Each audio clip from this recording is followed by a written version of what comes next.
आज हम आपको सामाजिक विज्ञान भाग 2 में पाठ 4 कृषि के अंतर्गत शस्य प्रारूप का अध्ययन कराएंगे।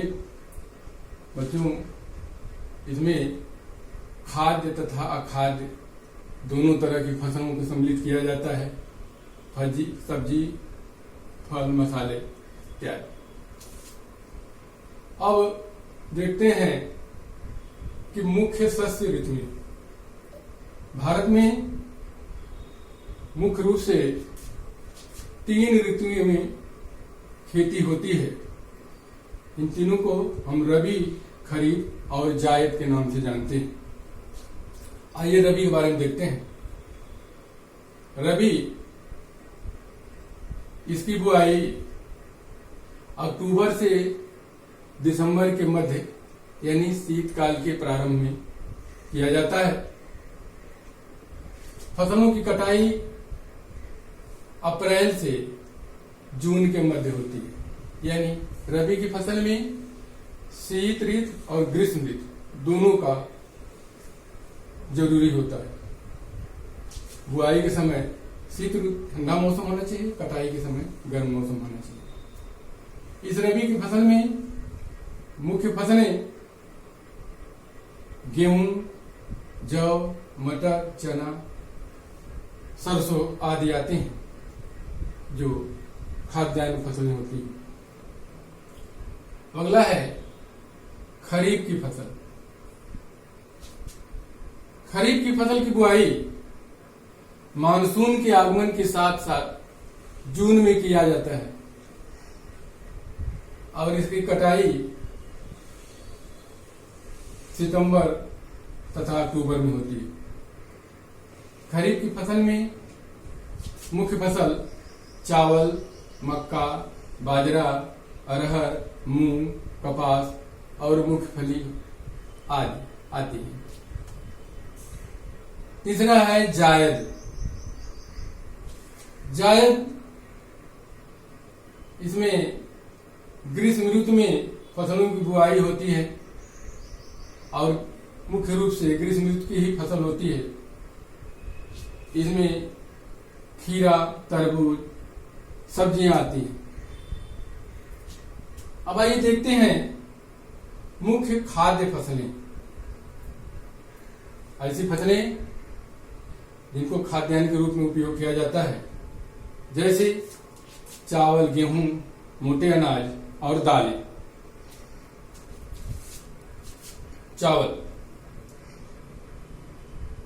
चावल ये मुख्य रूप से खरीफ की ही फसल होती है।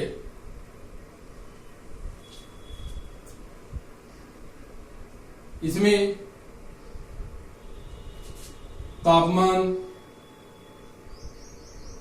25 अंश सेंटीग्रेड से ऊपर होना चाहिए और वर्षा 100 सेंटीमीटर से ऊपर होनी चाहिए। अर्थात तापमान अधिक होना चाहिए और वर्षा भी अधिक होनी चाहिए। चावल उत्पादक क्षेत्रों में मुख्य रूप से असम, पश्चिम बंगाल, बिहार, उड़ीसा आदि भारत के राज्य आते हैं। कुछ राज्य ऐसे हैं जहां साल में 3 फसलें चावल की होती हैं, जिसमें असम, पश्चिम बंगाल और उड़ीसा है। 3 फसलें आंस, अमन और बोरो हैं। इनके साल में 3 बार इनका उत्पादन होता है। अब अगला है गेहूं। गेहूं मुख्य रूप से रबी की फसल है। इसकी बुआई के समय शीत ऋतु तथा कटाई के समय ग्रीष्म ऋतु का होना आवश्यक है।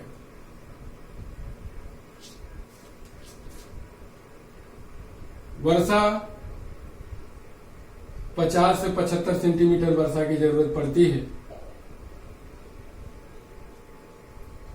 जहां वर्षा कम होती है वहां सिंचाई के साधनों द्वारा पूर्ति कर लिया जाता है। गेहूं उत्पादन में भारत के मुख्य क्षेत्र पंजाब, हरियाणा, राजस्थान, मध्य प्रदेश, उत्तर प्रदेश और बिहार आते हैं।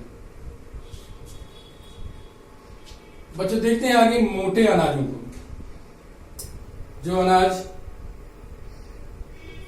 मोटे तो होते हैं लेकिन बहुत ही ताकतवर होते हैं। मोटे अनाज में सर्वप्रथम लेते हैं ज्वार को। ज्वार अत्यधिक आर्द्रता वाली फसल है। इसका उत्पादन भारत में मुख्य रूप से महाराष्ट्र, कर्नाटक और आंध्र प्रदेश में किया जाता है। ज्वार के बाद आता है बाजरा। बाजरा उत्पादन के लिए बलुआ तथा उथली काली मिट्टी उपयुक्त होती है। राजस्थान, उत्तर प्रदेश और महाराष्ट्र में मुख्यतया यह फसल उत्पन्न की जाती है।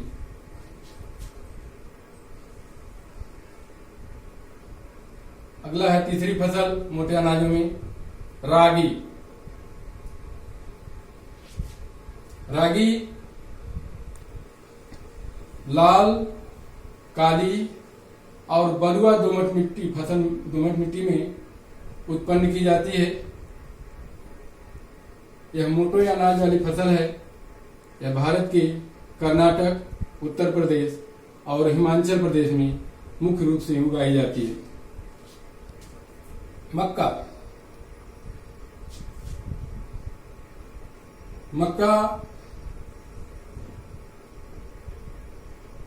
21 सेंटीमीटर से 21 से 27 सेंटीग्रेड तापमान में उत्पन्न की जाने वाली फसल है। यह मुख्य रूप से पुरानी जलोढ़ मिट्टी में उत्पन्न किया जाता है। भारत में कर्नाटक, बिहार और उत्तर प्रदेश मुख्य रूप से उत्पादक राज्य हैं। इसमें से बिहार राज्य ऐसा है जहां मक्का की फसल खरीफ और रबी दोनों ही ऋतुओं में पैदा की जाती है। अब आते हैं दालें। दालें भारत की मुख्य फसल है। यह विश्व में सबसे बड़ा उत्पादक और उपभोक्ता देश है। भारत में दालें मुख्य रूप से रबी और खरीफ दोनों ऋतुओं में पैदा की जाती हैं। अरहर, उड़द और मूंग एक खरीफ की दाल है तथा चना, मटर, मसूर रबी की फसल है। मुख्य रूप से उत्तर प्रदेश, मध्य प्रदेश, राजस्थान आदि राज्यों में उत्पन्न की जाती है। बच्चों इसके अलावा और भी बहुत सी फसलें हैं जिनमें हम मुख्य रूप से गन्ना, तिलहन, चाय, कॉफी तथा बागवानी की फसलों को लेते हैं जो मुख्य रूप से खाद्य फसल के रूप में जानी जाती हैं। अब आता है खाद्य फसलों के बाद कुछ ऐसे फसलें हैं जो हमारे उपयोग में तो आती हैं लेकिन वह खाई नहीं जाती।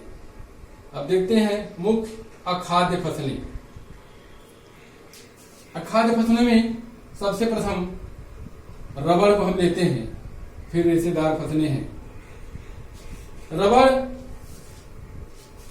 आज के विकास की अवस्था में अपना महत्वपूर्ण योगदान दे रहा है। यह उष्णकटिबंधीय क्षेत्र का पौधा है जिसके लिए ऊंचा तापमान और ऊंची वर्षा जरूरी है। इसके लिए 200 सेंटीमीटर से अधिक वर्षा तथा 25 सेंटीग्रेड से अधिक तापमान आवश्यक होता है। रबर का उत्पादन हम रबर के पौधे के तने में इसके छिलकों को छीलकर दूध निकालते हैं जिसे लेटेक्स कहा जाता है। उस दूध को जमा कर रबड़ का उत्पादन होता है। भारत में रबर उत्पन्न करने वाला भारत चौथे स्थान वाला देश है। मुख्य रूप से केरल, तमिलनाडु, कर्नाटक इसके उत्पादक राज्य हैं। रबर की बात देखते हैं, रेशेदार फसलें।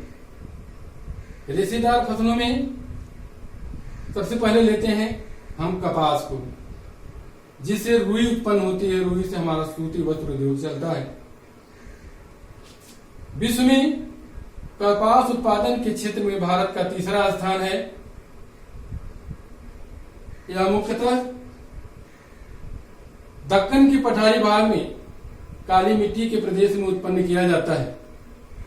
इसके लिए उच्च तापमान और सामान्य वर्षा जरूरी होती है।